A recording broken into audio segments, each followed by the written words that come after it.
gagal penuhi permintaan Oknum Polda 1,8 miliar, seorang pengusaha jadi tersangka.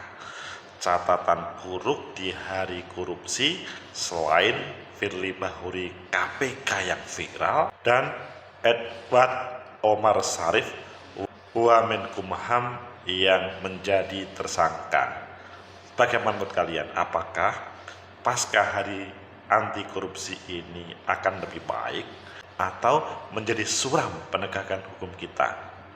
Menurut analisis saya,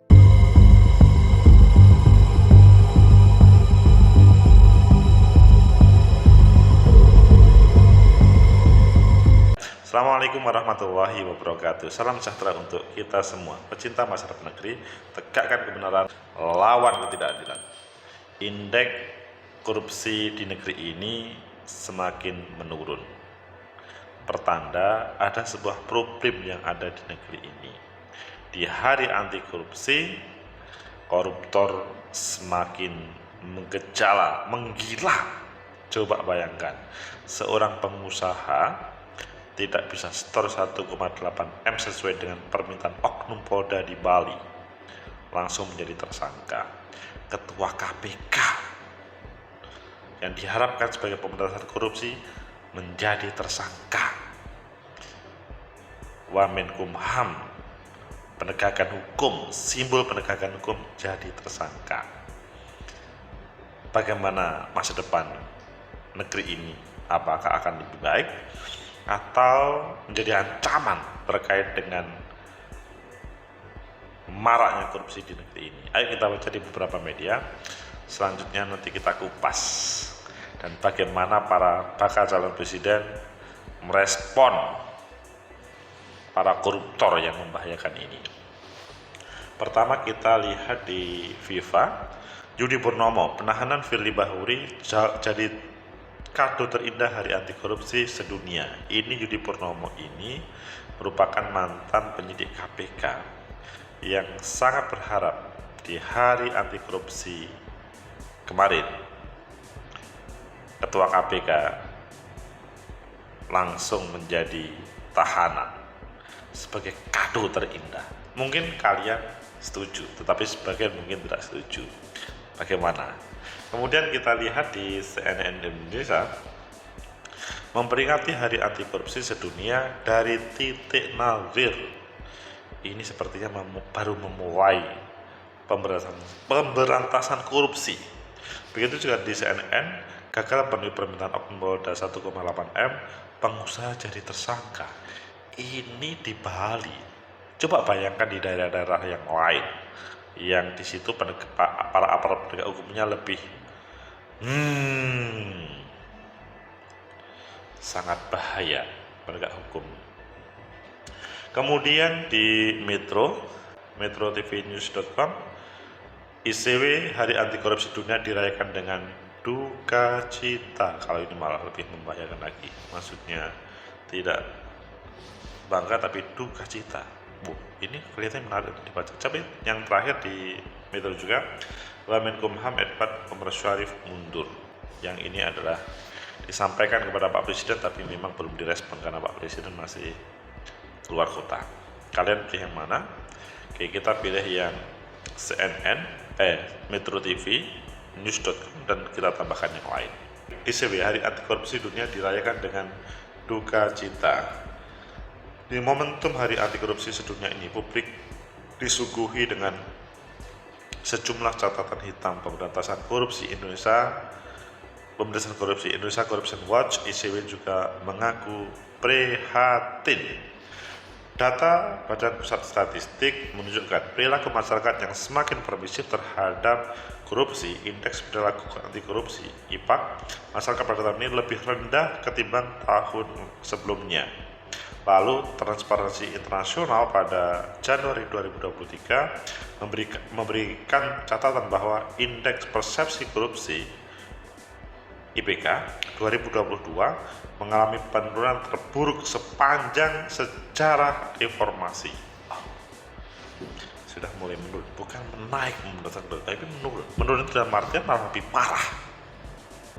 Hari Anti Korupsi Internasional yang seharusnya kita bisa merayakan ini secara bersukacita, tapi sayangnya kemudian kita harus merayakan dengan duka cita, kata koordinator ICW Agus Sunaryanto di program Metro Pagi.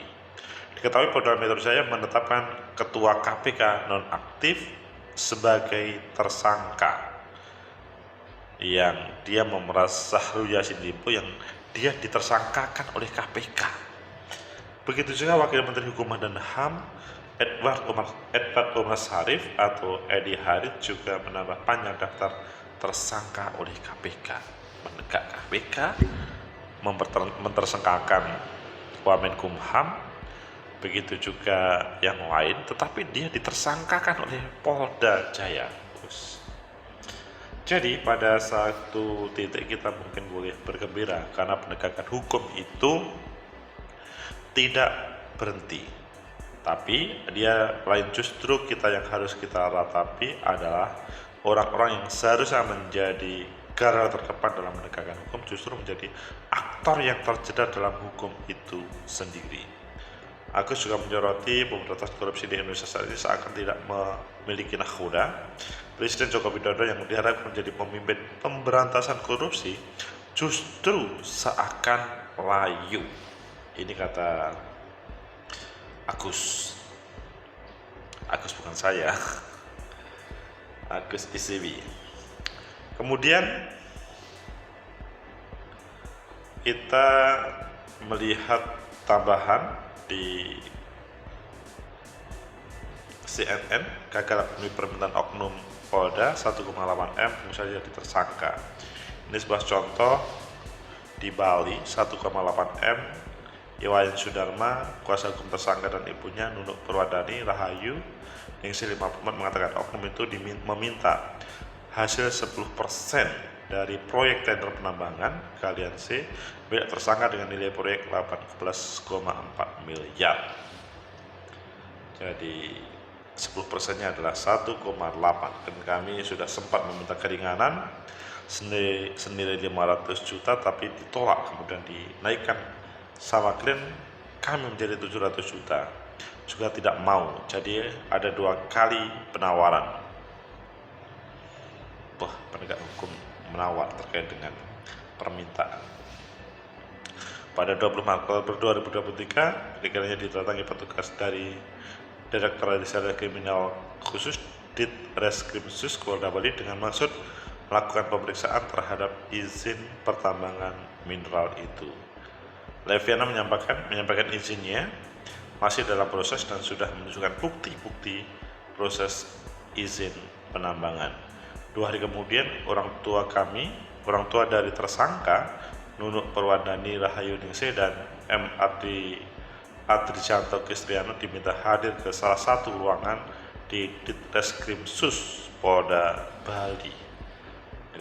Betul ya.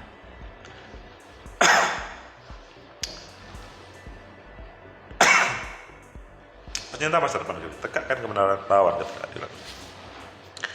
Itulah wajah hukum kita yang sungguh membahayakan di hari anti korupsi kemarin itu. Minimal jika catatan yang viral, yang besar, yang selanjutnya sebetulnya banyak, tapi yang besar adalah 3 bahkan 4 ini. Bagaimana menurut kalian, apakah hal ini akan bisa menyelesaikan atau bisa terselesaikan dalam pemerintahan yang segera berakhir, atau ini malah menjadi permainan politik untuk 2024, atau tanpa melihat gerakan politik kita akan selesai, maksudnya pemberantasan korupsi akan selesai? Menurut analisis saya, pertama, sangat kurang ajar Firly Bahuri yang mentersangkakan Syahrul Yassin Limpo, nggak taunya dia adalah bermain. Dalam kalimat tersangka itu dia bermain untuk bagaimana mendapatkan sesuatu dari Syahrul Yassin Limpo. Untung saja foto kemudian menjelaskan tentang pertemuan tersebut merasan terhadap Syahrul Yassin Limpo. Seandainya tidak ada foto itu, meskipun yang ditampilkan adalah bukan keuangan, tapi kemudian foto itu berbicara. Itu Ketua KPK. Kemudian juga Wakil Menteri Hukum dan HAM, Edward Omar Syarif. Kan sepertinya tidak masuk akal. Beliau adalah orang yang terpelajar, Wakil Menteri Hukum dan HAM, selanjutnya dia menjadi tersangka. Gak masuk akal. Tetapi ini terjadi. Pengajuan untuk pengunduran diri memang belum direspon oleh Pak Jokowi, karena Pak Jokowi masih di luar kota. Tapi seharusnya dia bisa membuktikan bahwa dirinya adalah orang-orang bersih. Ya, semua masalah hukum itu kan berdasarkan pada azas praduga tak bersalah. Kalau dia merasa tidak bersalah, aman. Tapi kalau dia berulah bla bla bla bla, semua orang pasti melihat, oh ini ada kesalahan, ada sebuah problem. Padahal tidak semua kasus problem itu bisa segera diatasi oleh penegak hukum. Kemudian yang ketiga, apakah pasca hari anti korupsi ini akan lebih baik dibanding dengan kemarin?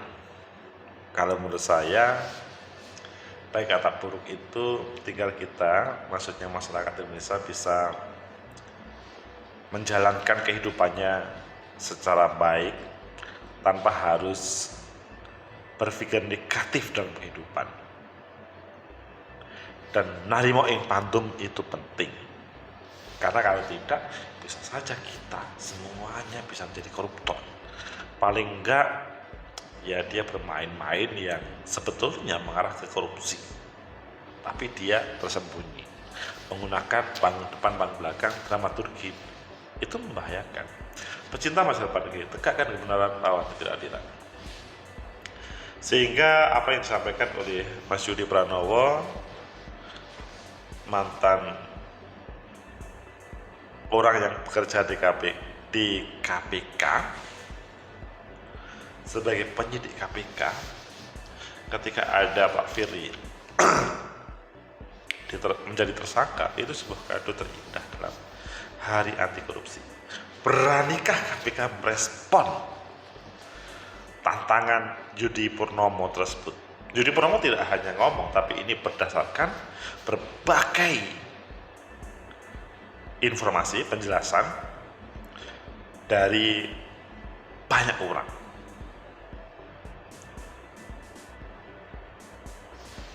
Seandainya seorang koruptor kemudian dia mengakui kesalahan, maka selesai. Tapi ini adalah pada posisi ini menjadi debatable. Pecinta masa depan kita, tegakkan kebenaran, lawan ketidakadilan. Itulah tentang hari korupsi yang diberi catatan merah perjalanan penegakan hukum kita. Sekedepan semakin tantangan yang lebih besar. Yudi Purnomo sebagai mantan penyidik, dia bisa berbuat apa saja yang mana tidak mengganggu kinerja dari KPK atau dunia yang lain, misalkan dunia kampus ataupun lainnya. Melakukan pembalasan secara serius terhadap Firly itu adalah untuk menunjukkan bahwa yang trouble itu bukan taruhlah misalkan Yudi Purnomo, tapi Firly-nya. Pecinta masa depan kita, tegakkan kebenaran, lawan ketidakadilan. Sehingga sebetulnya pada kesempatan ini kita tidak ngomong Yudi Purnomo atau Firly ataupun lain-lainnya, tapi karena kita pada posisi perbincangan itu lagi hot dan kita harus meresponnya. Yudi Purnomo adalah usulan yang bagus. Begitu juga ICW itu adalah usulan yang bagus. Bagaimana pengelolaannya secara baik itu penting. Tegakkan menegakkan kebenaran lawan ketidakadilan.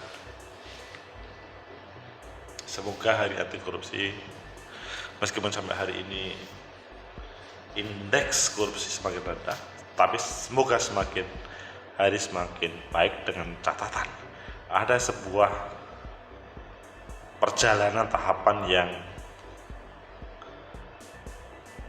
perlu dibuat secara bersama-sama, menghilangkan orang-orang yang melawan kelompok anti korupsi. Karena pada kesempatan ini siapapun bisa menjadi seseorang, apalagi disupport oleh lainnya. Semoga bermanfaat. Like, subscribe, comment, and share. Sampai jumpa.